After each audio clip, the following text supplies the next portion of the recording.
This week I had a fantastic conversation with a young man called Joseph Andrin about death. Not just death in terms of the end of life, but death in terms of the end of ideas or stories or narratives that we may tell ourselves. In this conversation we talked about letting go and the process of letting go. We talked about actually sitting and being with death, and how death can question our identity and actually be a form of its greatest growth. Joseph's a fantastic person to talk to. He's very thoughtful and considerate, and you can really see and feel his thought processes that he shares. Also, often after the podcast, I will often get into a further conversation with guests, and in this there's an extra 10 minutes that we put on the end, because through our conversation we realised that there was another part to this, about the stories of death that we told ourselves probably before the enlightenment rational period, and how those mythical stories now play into our rational scientific view of the world, which is a fantastic little ad. So I'm sure you're going to enjoy Joseph. Hello and welcome back to WA Real. I'm your host, Bryn. Today I have the great pleasure to talk to Joseph Andrin. Joseph, welcome to the show. Thanks so much for having me here, Bryn. So today we are going to get into what Stephen Walker refers to as our most faithful companion. Oh, that's a good way to get things started, and we can maybe leave this suspended for just a moment to see what our most faithful companion is, because it's not the dog. It's or not. Is it? Well, we think so, but not everybody has a dog. But this companion everybody knows follows them everywhere. Yep. And that being? That'll be the companion of death. In death, indeed. The companion of death, the ever-lurking shadow of death that's plaguing all of our decisions. That's a great way to start, that plagues all our decisions. Yeah. That the fear that we unconsciously run from all the time, and clutch to a fixed reality and a fixed identity instead of allowing the transience that comes with death. And the metaphor of death, and the ability to let something die, which is usually just a thought, in order to become anew again, and to let go of things and be made anew. And the way that manifests in our life, or doesn't, if we hang on to something. So why are we talking about death today? I guess talking about death today to realize how avoiding it and denying it and fearing it, how it manifests in many ways in our lives, keeping us repeating some patterns that may no longer serve us, and that can be quite destructive, but mask themselves quite convincingly in our life, and as an energy that the letting go, or the hanging on, is a fruitless energy in some regards, that just keeps reproducing the same things over and over again, and stifles creativity, and stifles growth, and stifles expression, and stifles everything else that's going on. So and our way out in terms of contemplating and spending some time with this notion of something dying. So it's more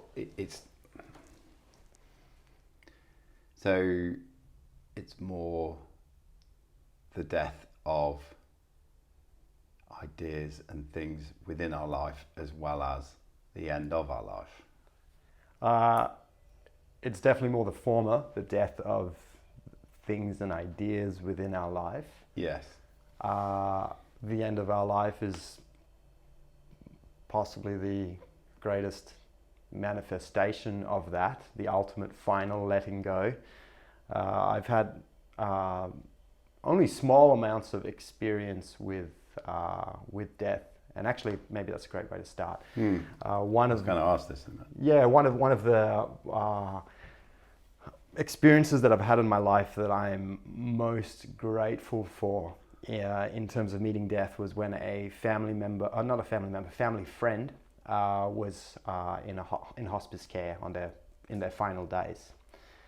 Yeah. And I'm so grateful for this experience, and I so love it, because this person in my life was a person who came into my life when I was in my mid-20s, and he was already quite an elderly person at that time. And I just lived in a very different world to the world that I was in when I was in my 20s. And he was a fantastic mechanic. And he loved to build things. And he had this fantastic shed. And I was just getting into cars, and I had all these crazy cars. I had an old school sports car, and then I had a crazy old school Jeep, and needed stuff maintained all the time. And he used to love to work on cars, and he used to love to share that knowledge. And so we struck up this romantically beautiful relationship, essentially, because he was the grandfatherly figure that I never had. And he was a person who didn't want or need anything from me, and was just really delighted in being able to share his knowledge. And I really didn't want or need anything from him. I just also really delighted in being able to learn from him.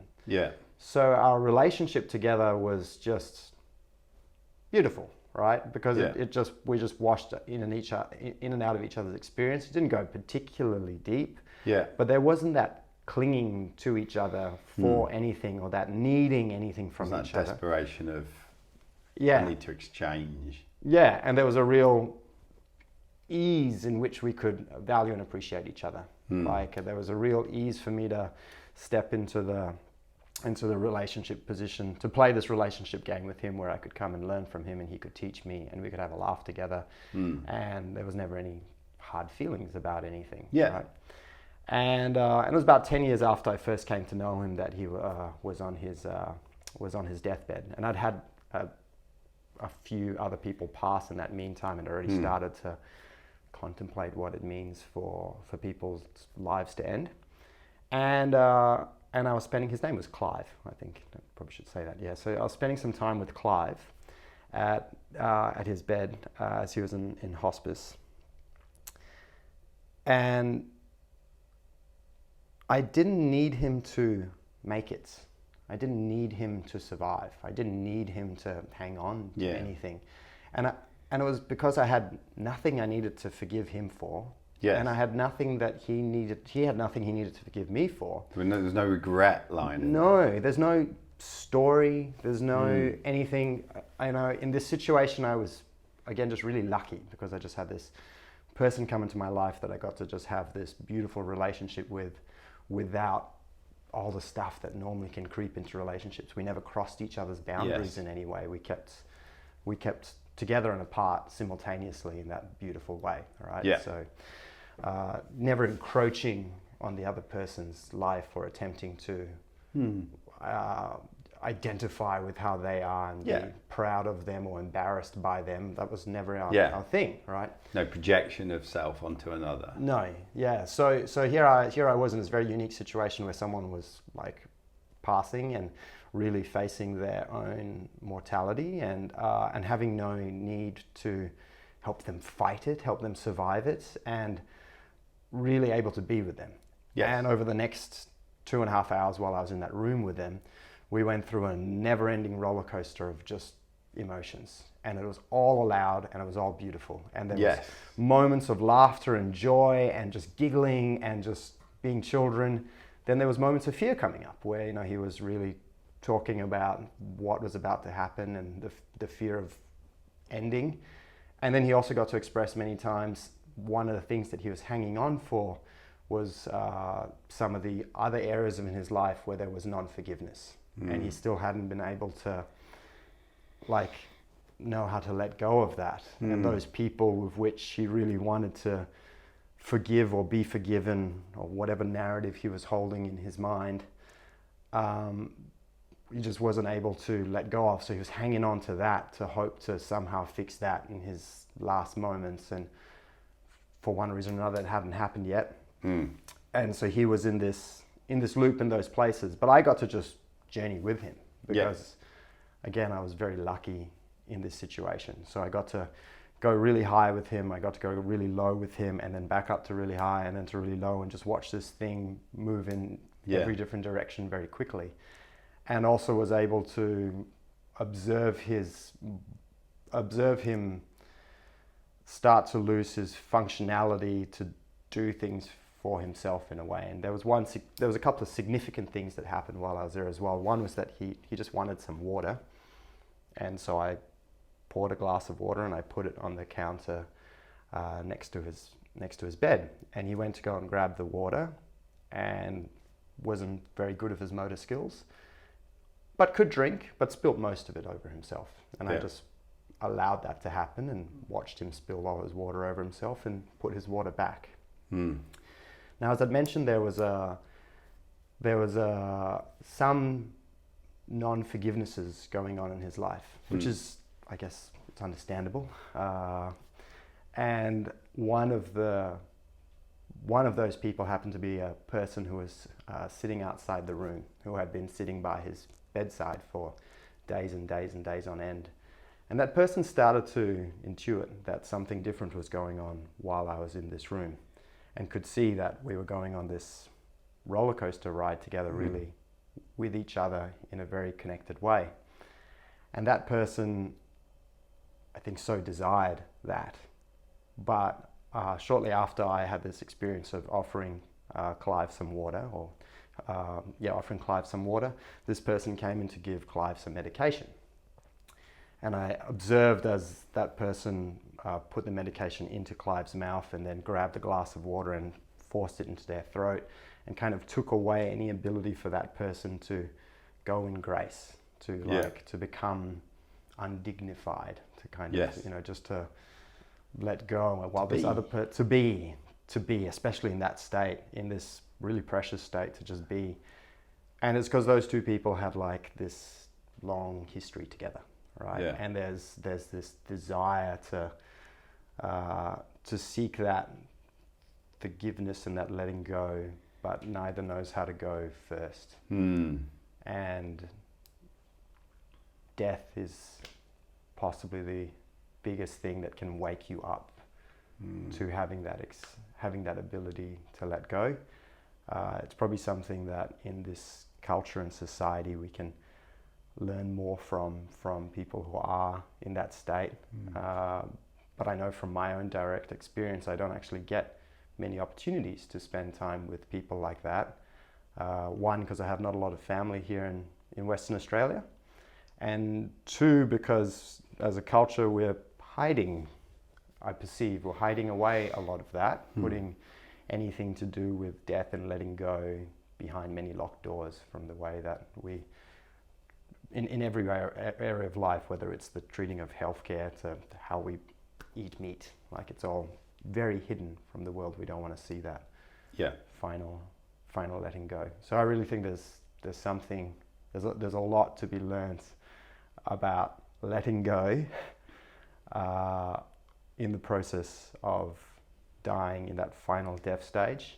And the lesson is really about like letting go of the identities and the non-forgivenesses and the things that we have in our life the whole time. And death can be a wake up to just letting go. It's one of the ultimate wake ups, isn't it? Sometimes it takes a near-death experience or the death of others for us to truly wake up. Yeah, absolutely. And often it takes a direct experience, because we sit and swim in a culture that, as you rightfully said, doesn't acknowledge death. In fact, is almost neurotic on the other end of the scale. We have this sort of object fetish control freakery around youthfulness and Peter Pan syndrome, and not gracefully being older. And we some cover their grey hairs up, have cosmetic surgery and so on. And so the society that we swim in is almost at the other end of even acknowledging death as a thing. And one of the beautiful things about last year, 2020, and the arrival of COVID, is that, like it or not, it's forced everybody to think about their health, their mortality, and the fact that it could be over. And I think I share the same opinion as yourself what you said right at the very start of this, which was that because so many people are pushing it away, they do not realise how it controls at a subconscious level every decision that you make. It's a topic that's come up on the podcast before. It's we could have the discussion about, does life go on after death, or is death the end of it, or stuff like that. But the truth of the matter is we'll never know until we've died. And if you want to believe one or the other, that's fine. We're not going to find out until we either meet on the other side or we don't. But make a decision. The decision that we don't make about death is the one that sits in the basement festering and then stinks up the place and stinks up your decisions. And that may well influence a lot of what you've just also been talking about, which is the holding on so tightly. I had a very similar experience, very similar but not same experience recently, because I swim down at the Port Beach Polar Bears, where at the age of 46 I'm still considered one of the young ones. Yep. And I had my 46th birthday recently, and everyone sings happy birthday to you, which is lovely. And then one of the old fellas comes over and says, "You're not even half my age yet." You're like, this is brilliant. But there's a gentleman who I've had a very funny relationship with over the years that I've been going down. Very amusing, very inappropriate, sense of humour and jokes that we share. And his health has significantly deteriorated.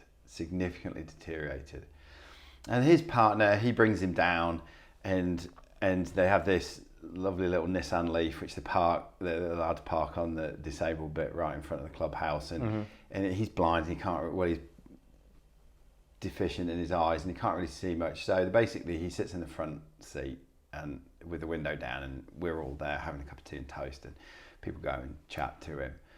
And it was so interesting. I found myself recently, he started talking about, well, I've lived a good life. I could die at any minute. And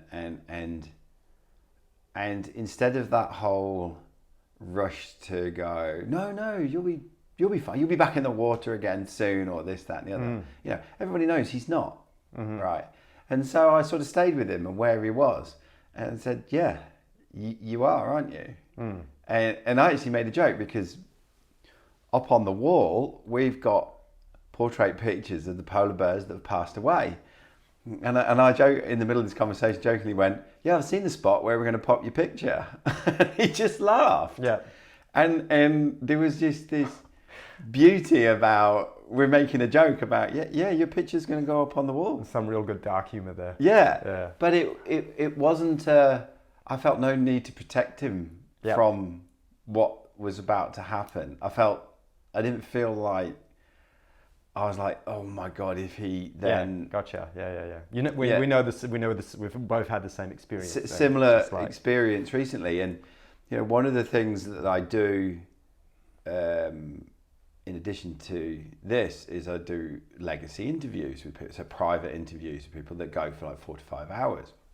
And the first two I ever did as a trial was with 2 ladies who were the same age as me with stage 4 breast cancer. Neither of them lasted more than 3 to 4 months. And one of the key things that they said to me about why it was such an amazing experience was because I just went with them. I let them tell their story. I went with them. And I guess one of the things I find is that because people don't spend time reconciling their views, beliefs, relationships, with death and then make a decision about it and then own that decision, when faced with the inevitable companion, it triggers all this anxiety in them. And so when somebody is actually in that position where all of a sudden, oh my gosh, this is the runway out now, then it triggers the unresolved relationship within them, which then they become anxious and they play out and project and stuff like that, which means that it causes a large amount of angst for the person who's actually going, because they can't just be. You know, like Clive, who has these unresolved things with people, including somebody outside the room. You know, the ability to just put that to one side and go, it's okay, let's just be. And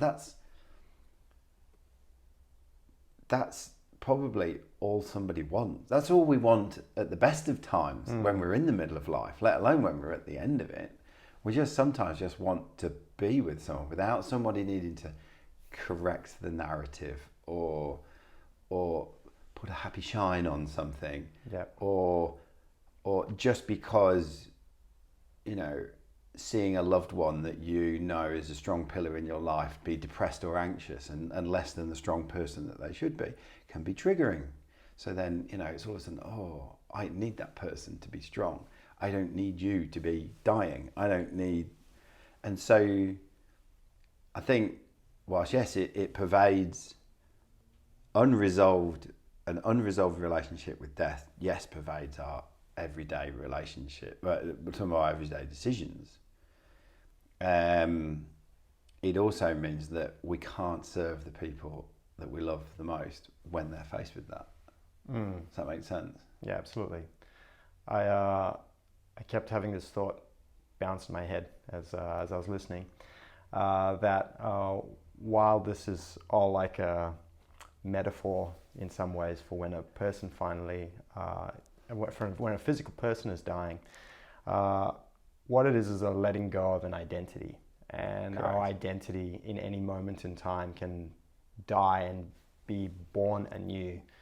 And so right now, there's a part of my mind that's already constructed very much who I think I am. Yeah. And as a part of, has constructed who I think you are. And if I can die to that, then who I think I am can just disappear in this moment.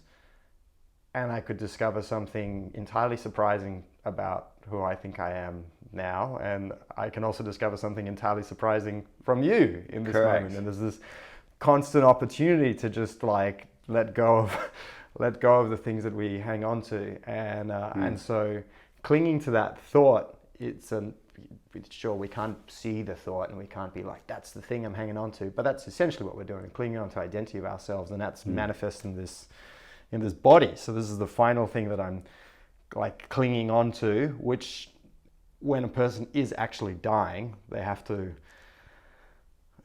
a very rare and unique opportunity to finally let go of the clinging to this thing, which is hugely profound to consider for a little while. And what that actually means is something that you can only know for yourself by contemplating it. And I'd say that we don't have to personally be physically dying in order to contemplate that. Yes. And we have the opportunity to contemplate that at any given moment in time, to be able to just let go of our identity, to just allow a new identity to be born anew.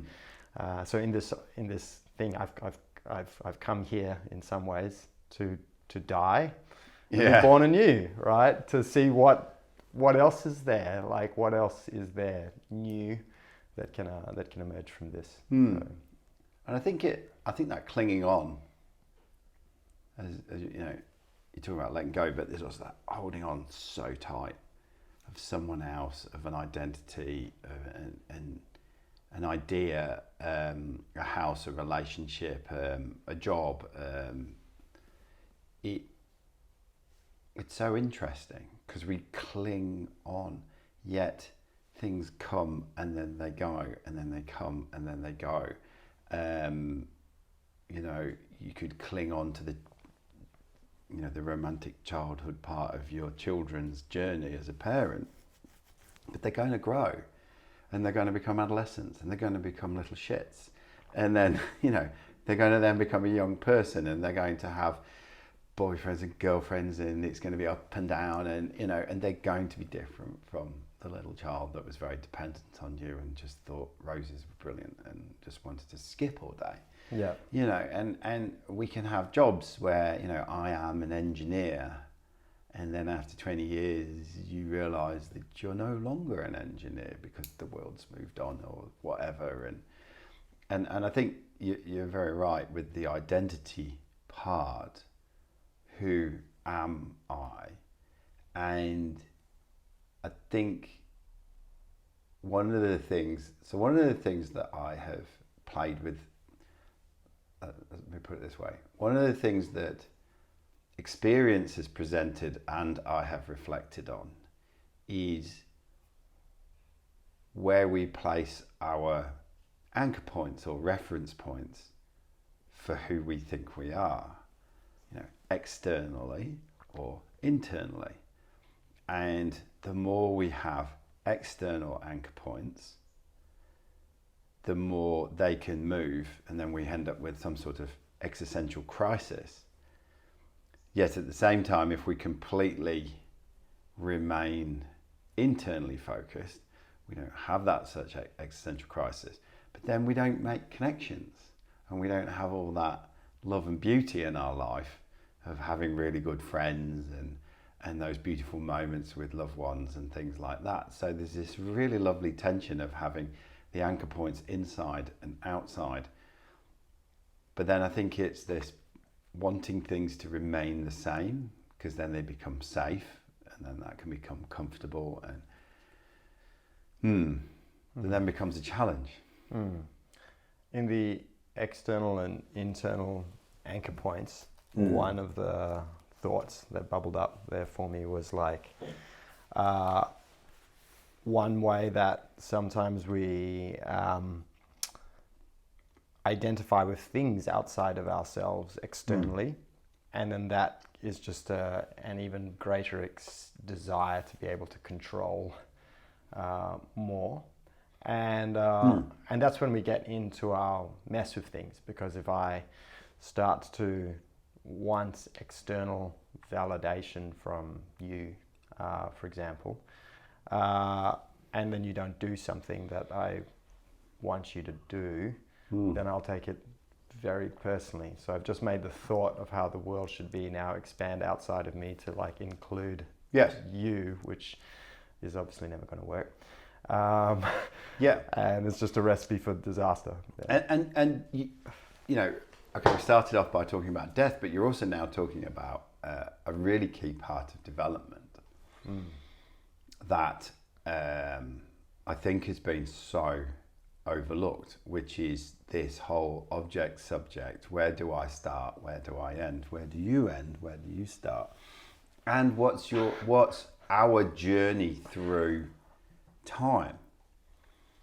Because by understanding that, you know, I end, you start, when I know it's the very new age thing to say, yeah, we're all energy. And okay, if you want to expand your perspective to an all-inclusive holon or universal set, yeah, I get that. But that's not going to help you in everyday life, right? That's a lovely place to be if you want to dissociate and bypass from the reality of the 3D world that we're now in and here to enjoy. Yep. I've got, sorry to interrupt, but I've had a thought come through. Absolutely right. If it's a belief, if we believe that we are all one and we're all energy and we cling to that, that's actually just a thought again. And it's a really nice story that we can tell ourselves. It's lovely. Like, I'm one with you, we're all one, everybody's one, yada, yada, yada. Atoms and Whichever version of the story we want to tell, it's actually just nothing more but another thought that we then become identified with. It's a nice magical and mythical story. It is, but the thought itself, I think, can almost always point at the way out is not by identifying with the thought, but it's really to actually like contemplate and go deep into the thought. And this one's popped up in my mind a lot recently in the great scientists. Let's say Stephen Hawking and Albert Einstein. Albert Einstein spent most of his time imagining what it would be like to be a photon that was moving at the speed of light. Yes.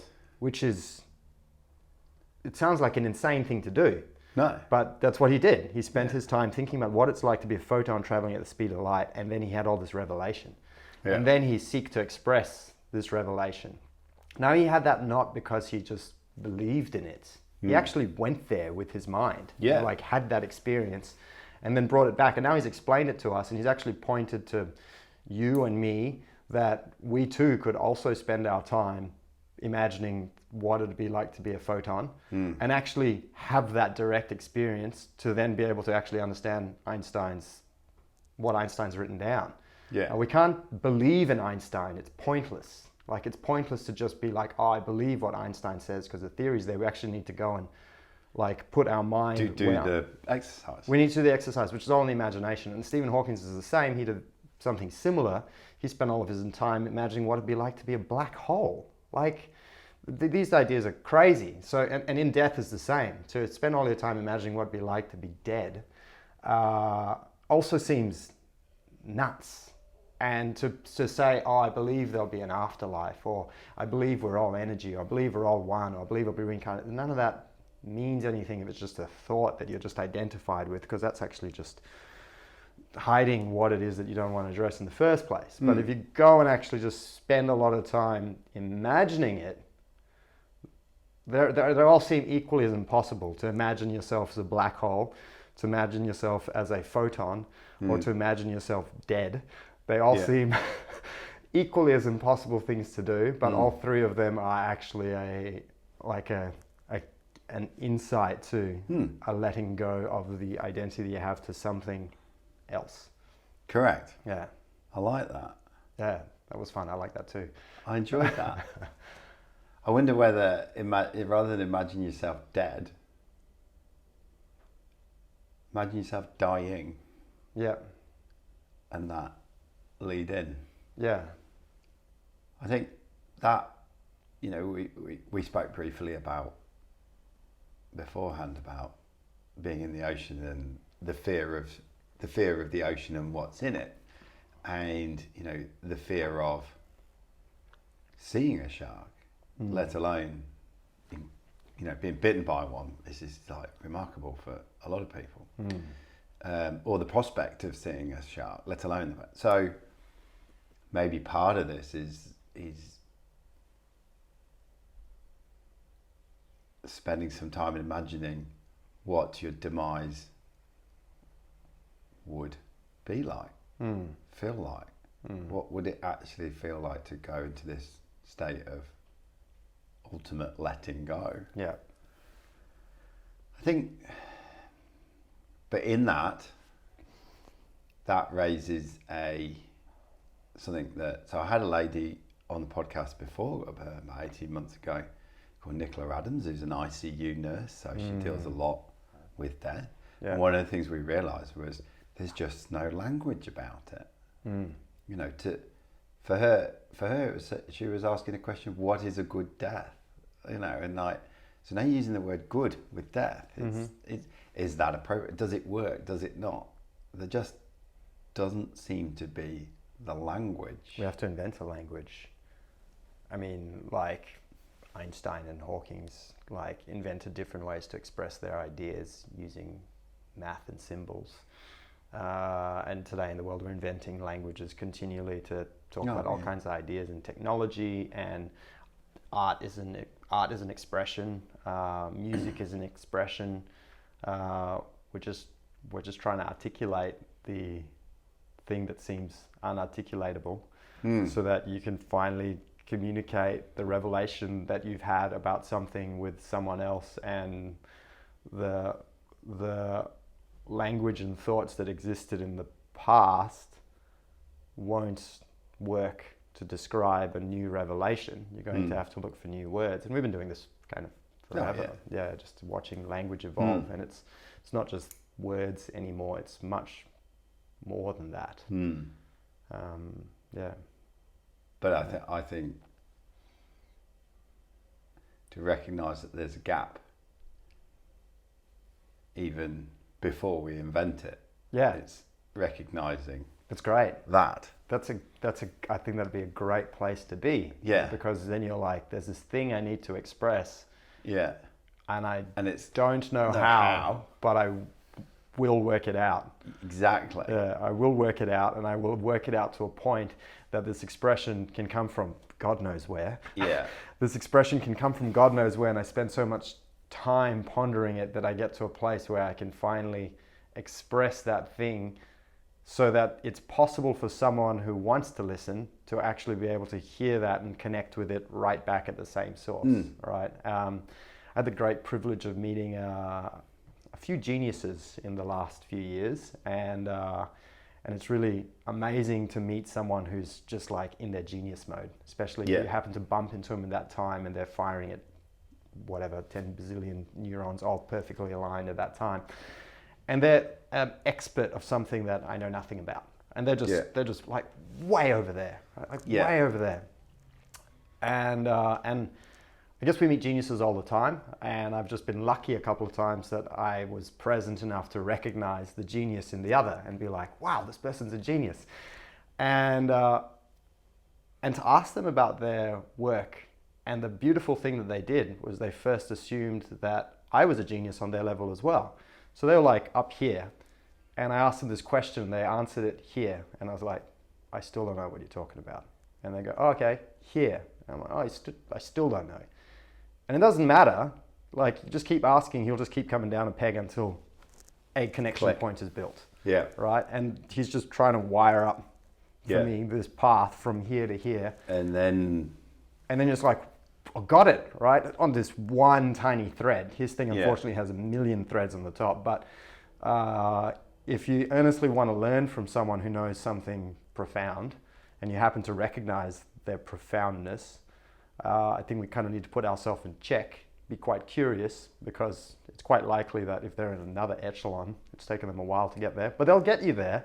But you just have to be willing to like genuinely listen to the answer and then admit again, I don't know. Yes. Here's the next question. Can you connect that dot for me, please? No, I don't know again, I don't know again, I don't know. And it might have to go quite deep, and that's fine, but it'll work. Like it'll work, and you'll eventually like connect from wherever you are to wherever they are, and you'll like have one point of connection through, and you'll be like, whoa, okay, I got that. That's quite profound. Yeah. So yeah.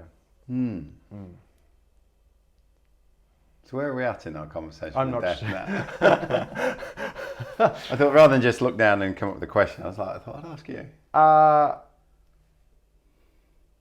guess to part of what inspired this meeting is some wonderfully creative, big-minded friends of mine and I have got together to put on a show about death, and it's just given us a lot of opportunity to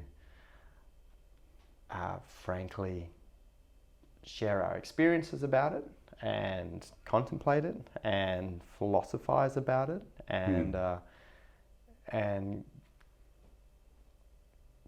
come to understand it in different ways. And it's a very tough subject, and wanting to put on a show for the public that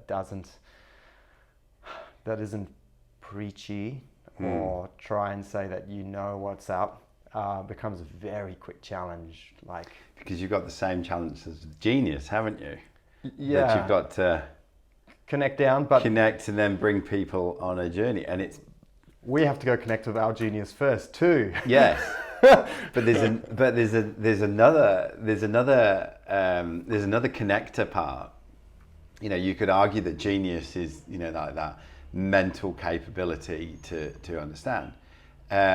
What we're talking about here is you're connecting through people's nervous system as well, because you could just say, oh, we're going to talk about death, and that would be, you know, we talked about triggering earlier on.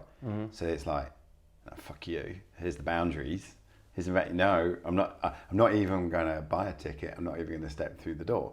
Or might come in and just be like, you know, and it's those layers. So I guess one of the challenges you have with it is not only coming through the intellect part, but coming through the nervous system. I think the intellect part might often be what's getting in the way, because the intellect part is the identification again. It's the not wanting to die, and something that I've realized in myself and that I continually see in the world because it's in myself. Is this thought? I'll tie it back in with death and the death show in just a moment. But it's this thought about actually what like our unconscious drivers are. And again, so one of them is to be identified with something and for that thing to be right. So there's this like really strong desire to be right. Yes. That equally reflects in a very strong desire to not want to be wrong. Because it's quite likely that you might die if you're wrong about something. That's part of how the old ego was programmed. It's just like, I need to be right for my own survival and my own security. I have to be right all the time. And so the metaphor that's come to me for this one was something that I got to observe my younger brothers do years ago, which I just so loved watching them. And I love extreme sports. Like I'm a kite surfer, snowboarder. You know, I swim in the ocean all the time as well. And I'm happy to be in the environment that's slightly out of my control. There might be sharks there and whatever. But my brothers at the time were skating, and they were doing 10-stair jumps on their skateboards. Now, in the world today, we just see the YouTube snippets of the person who can do it, making it look graceful and beautiful and fun. Oh, yes. Like watching like a teenager learning to do a 10-stair jump it's mind-boggling, because I would watch as my brother would get on his skateboard and skate as quickly as he could and then jump with all of his energy to then realize midair that he wasn't going to make it, and then to land on the ground and hit the ground hard and command a roll out of it, and then maybe curse, maybe not curse, but then pick up his skateboard, walk back up the stairs and do it again. And this could take like 50 attempts over multiple days before he finally gets it. And then he's only going to share that one little video where he gets it with the world, to the disappointment of every other skater on the planet. But you just see that snippet where he got it. But all this thing goes on in the background. But the thing underneath that is the intention. Because if the intention was to not get hurt or to not be wrong, but to not get hurt, then don't pick up the fucking skateboard. Like just don't do it, and you'll be sweet. But if the intention is to land the stair gap, then you kind of have to like learn to trust intuition and put yourself in places and refine and do it in a way that you don't destroy yourself. But that can't be the driving intention. Like that can't be the thing that you're setting out to do, is to not get hurt, because the easiest way to do that is to not touch the skateboard. And so we've constantly hit this same dilemma with being performers and creating art and putting on a show. Because if you want to not have a critic, then don't go on the fucking stage. Like, it's just don't do it, because you're putting yourself on the stage. It doesn't matter how right you are or good you are. Someone's going to come for you, like on any subject matter. And if they don't, you're just reading the dictionary. You're doing something that you can't be attacked for, in which case there's kind of no point doing it anyway. So we're in this like paradox of just like so wanting to be like right and not hurt others and not get attacked ourselves and hang on to our thing because we've done the work and we're like supposed to be really good at this thing. That's who I am. But then you can't, because then you constantly compromise yourself, because now you're like projecting all these things onto the world to be like, I know how the world is and how the people are. And it's hard. It's hard. I think I lost a little bit of myself there, but I think I came back to it. It's almost part. it's almost a template part of the human journey To continually go through this cycle. Yeah. Getting lost into something, enjoying it, and then it coming to its end. But then how do I let go, and how do I detach, and am I detaching early? Should I hold on a bit longer? Have I held on too long? Fuck, it's being taken off me now through somebody else, or through life just moving on, or something of that nature. It's yeah. I've encountered so the podcast, if I look back, there's been almost, although I didn't call it, there's always been seasons or focal points. And it's fair to say that the pretty much the first 120 episodes, by and large, were listening to people's stories. And it was pretty much the hero's journey. And more often than not, I talk to people who want to be, like coaches for detoxifying your life, or gut biome, or something like that. And often they'd had a brush themselves with, I used to be like this, and then I was hitting my head against a wall, and the bruising hurt so much that I had to stop hitting my head against the wall. And then when I sat still for a minute and let go of the wall and healed the bruise, then the epiphany dropped, and then something new arrived. And it was the real part of the WA Real. The real part was that golden moment when you realise the story, the narrative that I have been working on, which has been the operating system, or that. It's time to let it go because it's not serving me. And more often than not, as I've subsequently found, a lot of those stories are the response to some sort of early childhood trauma. And I'm not necessarily saying that trauma has to be, really stark and abuse and stuff like that. The trauma can be your older brother or your younger brother calling you a dick when you felt at a low edge, and it really stung, right? And that brother may never remember calling you a dick at that point, but it sticks with you forever. And then you create this defensive part of yourself, and then off you go and you run with that story. And then we cling on to those stories at such a deep level. And it's that finally getting to that epiphany part, which is why, that the midlife crisis is essentially that. You get to the end of your 30s and 40s, into your start of your 40s, and there's no room anymore for the old story. It just doesn't produce what it used to produce. It worked for a period of time, and now it just doesn't work. It's like, trying to stick a bloody tape player into a CD player or something like that. It's like we've moved on from that, and it's that letting go of stories, letting go, and in that story is, as you rightfully say, I think, our identity, who we are. And I think the fun thing for me is once you get not just your head around that, but your embodiment around that, then you realise we do it collectively as well. Let's just take Australia, for instance. Are we clinging on to a story that's no longer serving us of who and what we are? Collective stories have been like one that's popping up in my attention a lot. Collective deaths. Yeah, or resistance too.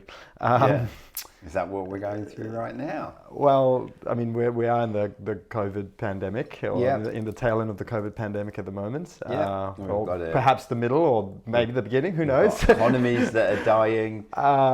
And one that's popped up for me just in the last week or so that's also been really fun was, really fun to observe. The situation can be as it is. The situation was of the Capitol Hill riots, if riot is the word that you choose to use to describe it as. Yeah. And I haven't subscribed to a lot of mainstream media for a while, and I've attempted to get rid of some social medias as well. And so I didn't hear about it as it happened live. Yeah.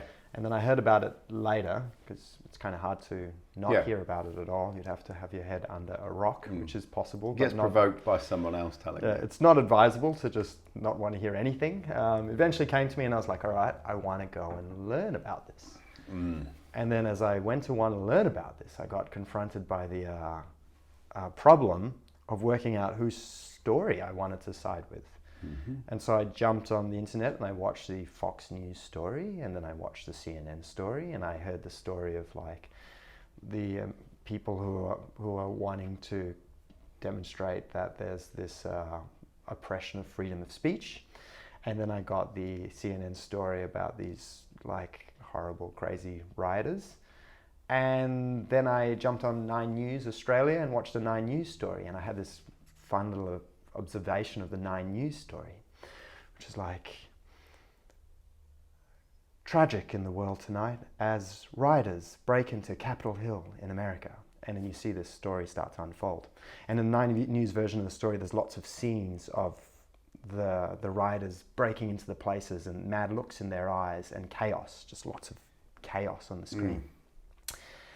And my perception in that moment, and now we cross to leaders of the world as they talk about the situation. We go to see Angela Merkel, or we go to see Boris, and they're just like, it's horrible what's happening in the world today, and it's disgraceful, the actions of these other people. And I got this idea that our main media is reminding us of the Australian story, which is we're the lucky country, which is all these problems are existing somewhere else. We're just this island over here, just like minding our own business. Yeah. And I actually so enjoyed our media the most. But I guess that's because the one I've been brought up on, right? Like it's our version of drama that I'm like, oh, it's so nice to know that all of this chaos is over there, and I'm safe over here in Perth that has 0 COVID cases and no political unrest and whatever. It's all happening somewhere else. But the whole point is it's just another identity. It's another story. It's another thing that we cling to and keep repeating.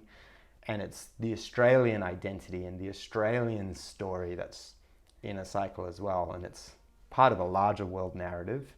And we're all currently stuck in heaps of world narratives that have crossed over, making my problems your problems and your problems my problems, and the problem of the ocean is all of our problems. Now back to boundaries. Yeah.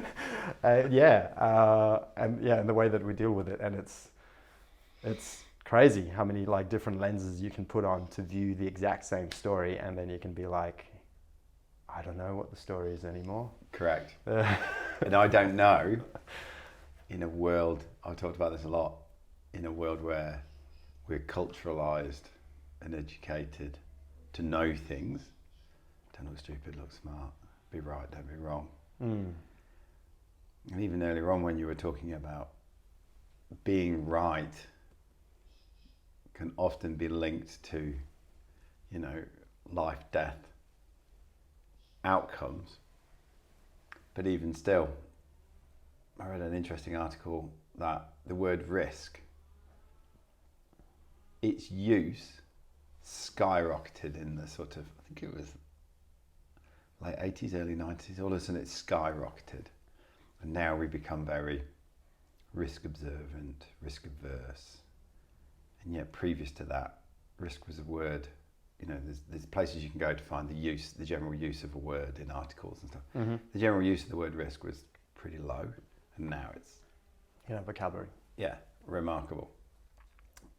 So what does that say in and of itself? That now it's another layer that gets in the way of that letting go. And then we're trying to, it's them, not us, always risky. It's risky over there, but it's safe over here. It's kind of like,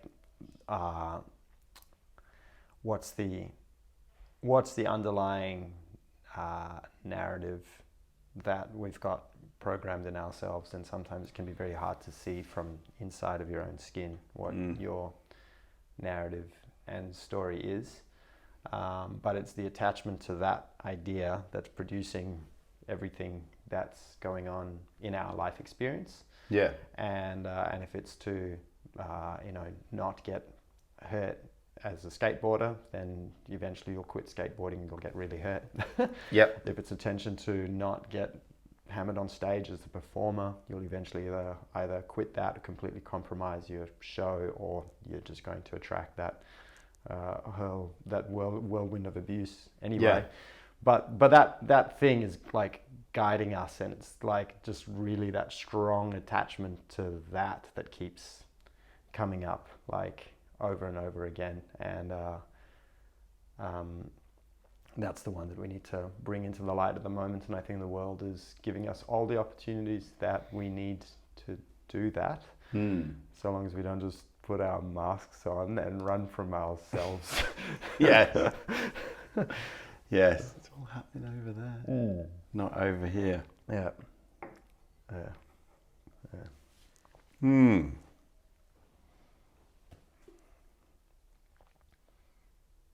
Is there anything else you think we need to be?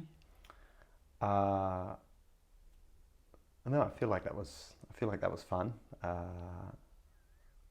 Yeah, I feel like that was a fun conversation. Yeah. So the last question I ask all my guests is if you could upload one question into the collective consciousness, so everybody spends 5 to 10 minutes quietly considering it, what would that be? Let's see if I can articulate this one. What are you proving or winning at? That'll point at what it is that's currently guiding all your decisions. What are you proving or winning at? That's the thing that you're most identified with. It's usually going to be something about wanting to be right about something, or make someone else wrong about something. Yeah. Because the two are different. The two are different, kind of related, kind of different, but they're different. And it can often be a parent, or it can be someone else that you for one reason admired and now wanting the attention of, and by attempting to continually prove that person wrong, you can guide your life in a certain way that will continually produce not what you wanted. Yes. But you're winning and doing it. Like, you're actually making your point very clear to yourself over and over and over and over again. And that's your goal. And goals are actually easier to change than our value systems and the other parts of our identity, our shadows and everything else. To just kind of change that is possibly key. So yeah, so what are you currently winning at, or what are you succeeding at? I love that. Yeah. Really enjoyed talking today. Yeah, so did I. It's been good. Yeah. It's been nice to see where it went. Yeah. Yeah. Yeah, cool. Yeah, I really enjoyed chatting with you as well, Bryn. I very much appreciate the energy and the presence that you've held here for me in this conversation. Oh, thank you. It's really great. It's really great to be in it and to just be able to converse with you. So if people would like, if someone's listening to this and they would like to come and see the show or find Joseph, how do they do that? The show, our production company are called The Hairy Godmothers. We are thehairygodmothers.com. We've got a bunch of shows coming up for Fringe in Perth and Adelaide and Bunbury, and likely to do the Belmont Festival as well. And that's probably the best place to do that. Otherwise, a large part of the intention for this conversation was just to talk about death and remember that we're all going to die. Indeed. Yeah. But I think if there was one big thing that came out of it was, don't just park death off to be in that event that happens at the end of your life. It's happening all the time. Yeah. Yeah. Die to the identity and the thoughts. Identity, things that you hold on to. Yeah. Thank you very much. Yeah. Thank you. Thank you. So often what people don't realise is that after the podcast, I have just as fascinating conversations with the guests. In fact, I wish I could record some of them, but Something was about to emerge in the discussion post this podcast, which Joseph wanted to share. So we're going to dive into that, back on death. It's one that I thought was quite fun, and it's a thought that I've had before, and I was like, oh man, I don't know why we didn't talk about this one earlier, because it's got some funny ideas in it. And it's about the Church of Science, and I'm not talking Scientology, I'm just talking what's happened in the world of science today. It's interesting that you should call it the Church of Science. Yeah. Because it is known as I've heard it called the religion of reason and rationality. Absolutely. The high priestess, the PhDs. And we have surrendered to science in the exact same way that a peasant farmer surrendered to the Vatican once upon a time. Like, it's the same thing. And beautifully with science, we gave birth to a new way of thinking. And it came around European Enlightenment or scientific Enlightenment or revolution, whatever we want to call it. 1700s. Yeah, we did this phenomenal thing at that time with a Right, whole new way. Magical, mythical creatures into rational creatures. Yeah, but we also became creatures who could develop systems to undermine our own thinking, and we also became creatures who could start to imagine an ever-growing pie and an ever-expanding body of knowledge and other things. Yes. Like, lots of new concepts were birthed all simultaneously around that time. Credit was a big one. I'm not sure if you've read any Yuval Noah Harari from Sapiens. Yeah. He also talks about the invention of credit arising at that same time as this scientific way of thinking. To oversimplify the story, because and for anyone who's listening, and for you as well, we have to have a little bit of grace in the way that I articulate this, because if we just look at it on the surface and point at me, then you can shoot me down, no problems. Yeah. But that defeats the purpose. So prior to the Enlightenment, the scientific revolution, the church was in power. And as one of the powers, and was telling a narrative about an end of days, a second coming of Christ, an apocalypse, an Armageddon, a something. And a large subset of people who believed the story were continually looking for evidence that the end of days was coming, right? And they were looking for it everywhere that they could find it through anyway, and they were interpreting whatever book, whether it was the Bible or whether it was the Quran in the Middle East or the Torah or any other religion. Many people were looking for this end times and projected out into the world, continually looking for evidence that they were right, that the world was about to end, and interpreting the text in any way that they could onto that. Now, then science came along, and we're like, all right, we're done with religion. We get to put that all down now, and we don't have to worry about that small-minded way of thinking, and it's all silly talk. And it seemed like we had a giant breakthrough, and we did, but at the same time, we haven't stopped telling some of the stories that we used to tell. And in the world today, we continue to tell the story that the end is near, like we're all going to die, and that the Armageddon, the apocalypse is coming. And so now we're taking the very powerful tools of science and using that weapon to look for the evidence that we're right, that the world is going to die. And that the stories that we're producing are infinite and fascinating. And they continually get more exciting and larger year by year. And everyone's had their story that they're quite attached to, whether it's like we're all going to die of cancer, or it's going to be nuclear winter, or COVID. That's just freaking fascinating, like how big these stories are, because we're still just looking for evidence that the world is going to die. Yes. And with that perspective, it doesn't matter how much we search, we will only continue to find more evidence that we're right. And there's a lot of people prior to COVID who are very concerned about climate change, and that's kind of almost dropped off our radar, amazingly, because now we're all worried about COVID. Ourselves. Yeah, but before that we were very worried about climate change. And if you're convinced that climate change was bad for the earth, no amount of logic will sway you from that situation. And we're just kind of done there.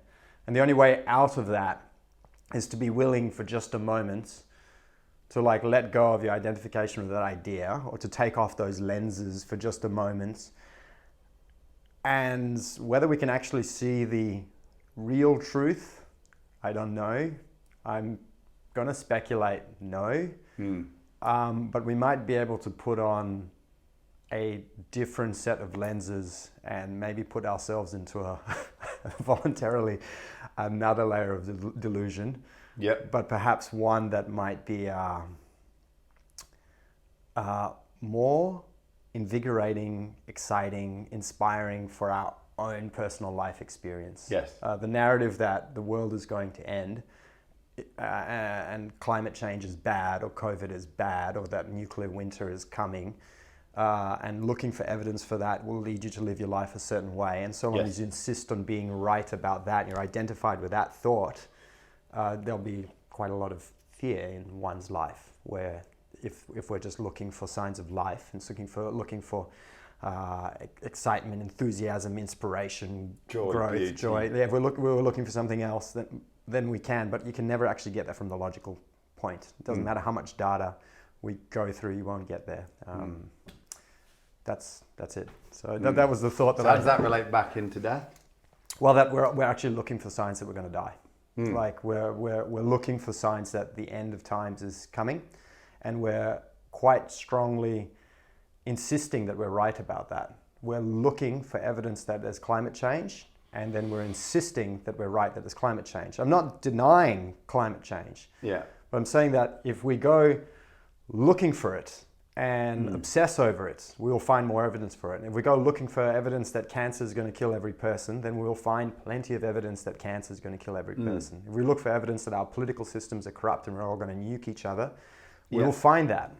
And go and find out that the sharks in the water. Go look. We'll go and find sharks in the water. And so if we're continuing to tell the exact same story we told before the scientific revolution, that the end of times is coming and that God's going to come and judge us all and send us to hell or heaven, or whatever story version it was, but essentially that the world's going to end, the end of the world is near, and we're still in that paradigm, still looking for the world, and now using the tools of science to do that, we can very rightly find all the evidence in the world to justify that we're correct and put ourselves in a deep pit of logic and just bury ourselves and shroud ourselves in endless logic, and no one will be able to refute you ever. No. But it's almost certainly. How's that going to serve us? I can't see how that can possibly serve anyone in their righteousness in a situation. A data scientist who's got all the science in the world to say that climate change is going to end our times, that's them just burying themselves in data to justify that they're correct about something which for that individual is only going to produce anxiety and stress and never-ending fear. And because at the end of the day, well, not the end of the day, as I'm coming to realise, being able to out-worry, out-concern, out-anxiety other people's is not a virtue. Fast, I find at the moment, the ability for somebody to have a darker, more graver view on the situation gives them this level of gravitas and authoritas. I mean, it's not. Being scared is not a virtue. Outscaring your friends, being more scared than your friend is not a virtue.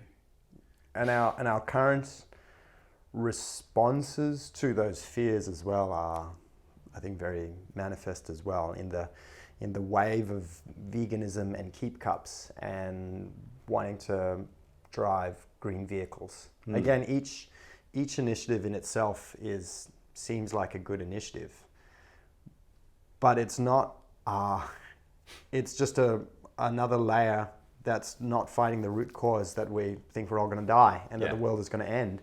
And so we're just adding all of this stuff. I'm doing my bit. I'm doing my bit, and like our bits are like, we really don't want to look at how insignificant our bit is, like, to be honest. Like, the idea of, you know, having a keep cup and only having vegetables, and, you know, I'm a vegetarian who has a keep cup, so I'm just hacking on myself at the moment. Yeah. But the idea that me having only vegetables and having a keep cup to save the world is probably don't even want to get into that one. And but it's a reaction. The having vegetables in a keep cup at the moment is a reaction to the story and the fear that the world is going to end. Yeah. And if that choice is coming out of this scarcity paradigm that the world is coming to an end and I need to use my like keep cup because we don't have enough, and I need to eat vegetables because we can't sustain stuff, like it doesn't solve the problem. The root cause keeps to propagate, and every time you use a keep cup and eat your vegetables, you may very well be reminding yourself that the world is in a dire state and there's not enough around, in which case your vegetables are almost certainly not even good for your health, because at that time you're just eating a plate full of fear. Might as well have a Big Mac and a takeaway. Might as well have a Big Mac and a takeaway coffee and just be oblivious to it, right? Yeah. In some sense, that ignorance is bliss statement is in some ways like really true, because like we're like in that ignorance, someone can actually maybe just focus their energy on something that is aligned within themselves, is their own personal truth, not taking on the world's problems and attempting to save the world, which, you know, I have a problem with always wanting to save the world, and it's just like, well, I've got to let go of that one because it's a bad paradigm to be in. Yeah. Because you're constantly projecting that the world is in trouble and I have to do something because the world is in trouble. Indeed. Like the world's going to Now die. into object fetish. Oh goodness! And like then you're in trouble. You're in trouble if you're attempting to save the world. Like you're done for. Like if you're wanting to save the world. So a small amount of ignorance is bliss, and just in a desire to like maybe desire might not be the right word, but a seeking of an ecstatic energy in oneself, and like wanting to cultivate that, and being quite responsible for oneself, and again not attempting to overstep one's boundaries to world saving, can possibly also be another thing. So yeah. I think that's been a valuable ad. Yeah. I'll put that on there. Yeah.